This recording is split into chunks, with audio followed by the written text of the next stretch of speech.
What's good, everybody? It's your boy UCF Jaguar Report with GenJag.com, and Jacksonville Jaguars quarterback Blake Bortles. What's the first thing you do when you wake up in the morning? Usually just piss. Yes, that guy has been making a lot of headlines lately because not only did the Jaguars extend him to a fifth-year option, but they also decided not to take any quarterback at all in the 2017 NFL Draft. So the Jaguars are fully committed to Blake Bortles, so I'm going to go ahead and give my take on it. So let's get it.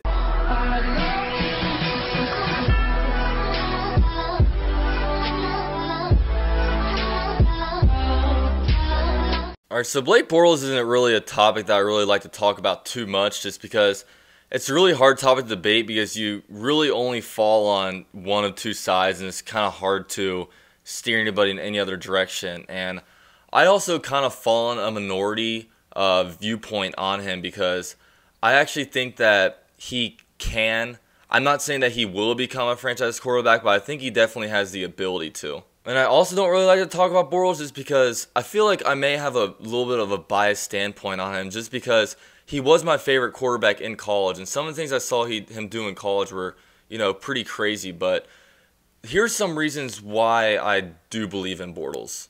Bortles has a lot of almost prerequisite qualities that you'd want in a quarterback. He has prototypical size. He's 6'5". He's big. He's tough. He can hurt you with his feet. He can sit in the pocket, know he's going to get hit, and then still, do his best to throw a strike to a receiver. And he also plays through injury. But of course, he also has his, big flaws as a quarterback. He has pretty bad mechanics. He has questionable decision making. He's not necessarily able to read a defense very well. And he came out a few months ago saying that he's not a natural thrower of the football. All those things are very concerning, but last year, a lot of blame was really put on him because, obviously he had a terrible year last year. 2016 was a huge disappointment, but 2016 was a huge disappointment from pretty much everybody offensively. I mean, the only player that we look at and really say had a good year offensively was Marquise Lee, but he didn't even get 1,000 receiving yards. I mean, Allen Hurns and Allen Robinson both had better years than him in 2015. I really think last year got in Bortles' head a lot because all offseason they were preaching the whole start fast, start early, finish, play through everything, really mostly just a start fast approach. But then the Jaguars went down to being 0-1, 0-2, 0-3, and I just think Bortles just really started pressing and let a lot of that stuff kind of get to his head. But I put a lot of our offense's blame on our old offensive coordinator Greg Olsen. Bortles, he knew that he needed mechanical work, and I read an article a few months ago. I'll post it in the link down below. It was really interesting and really telling about Greg Olsen and the kind of impact that he had on Blake. I mean, we all saw a huge improvement from Blake between his 2014 rookie year to 2015. You saw his accuracy get better. You saw him start to, hit the easy passes, and of course, he was throwing all kinds of deep balls, and, he led Allen Robinson and Allen Hurns to have 1,000-yard seasons. But Greg Olsen, I guess, had some, philosophical differences between Blake Bortles and his mechanic coaches out in California with Tom House and, I think, Greg Dedeaux or whoever else he works with out there. And then Greg Olsen advised Blake to not go out to California. Instead of spending 10 weeks over there, he only spent 8 weeks last offseason, or 8 days last offseason. And then instead he stayed in Jacksonville and more so worked with his wide receivers between Allen Hurns and Allen Robinson. But then you could just look at preseason game 3 against the Bengals where you saw all of a sudden the ball was coming down looping and you're like, what the heck happened to Blake? I mean, it sucks that we're having to deal with a quarterback with mechanic issues, but the thing is we drafted this guy number 3 overall, and quarterbacks are really hard to come by, so you really just got to kind of roll with the card that you're given.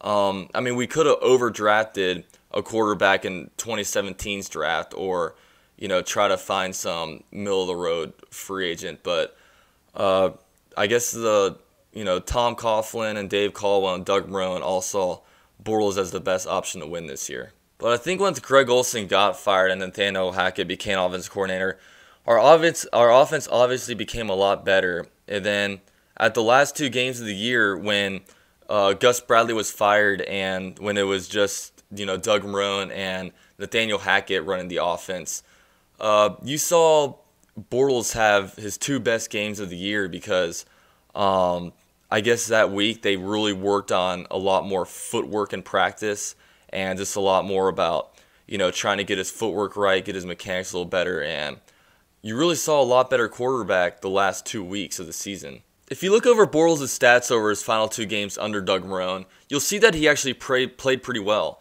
He was 51 for 77, leading to a 66% completion percentage, and he also had 626 passing yards, along with 2 touchdowns and 0 interceptions, leading to a 1-1 record. And he could have been 2-0, the Jaguars, had the defense not given up that final drive against the Colts. If you look over what Doug Marrone, Tom Coughlin, and Dave Caldwell have done this offseason, you can tell what they're really trying to do is build a really stout defense and build a really good running team to where they take the game out of Bortles' hands as much as possible. You can tell with the moves they made, they've gotten a lot more stout on defense. They brought in Leonard Fournette and Cam Robinson.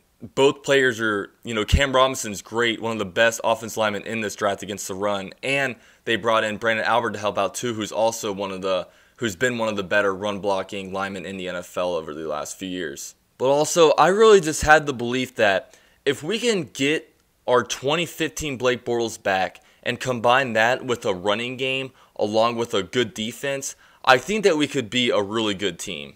Because if you remember back in 2015, we went 5-11 under Blake Bortles and whatnot, but literally the only really strength of our team that year was us having a good passing game. I mean, both Allen Robinson had 1,400 yards and 14 receiving touchdowns, and he paired up with Allen Hurns, who also had over 1,000 yards. But I mean, if you don't believe in Bortles, trust me, I completely understand. Last year was a train wreck, but he's going to be our guy going forward. We didn't do anything really this offseason to bring in anybody to overtake him. So just all you got to do is just do your best to believe and get behind this guy and just really hope that he's going to be our answer.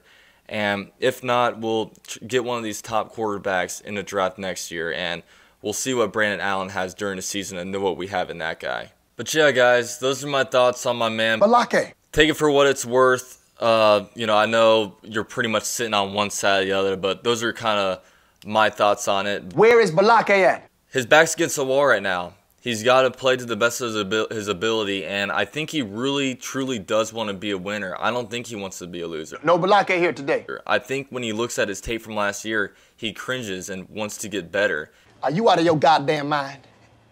Blake. And I think right now he's doing all he can to tighten his mechanics, get them right, and really have the best 2017 year as he can. So, do you want to go to war, Balake? I guess what we got to do from this point is just accept the fact that, he had a bad 2016 year, but now we can start judging him off of how he responds to that adversity from last year and see if he can come back on top. So yeah, it's your boy UCF Jaguar, reporting with GenJag.com, and I'm out. What's the first thing you do when you wake up in the morning? Usually just piss.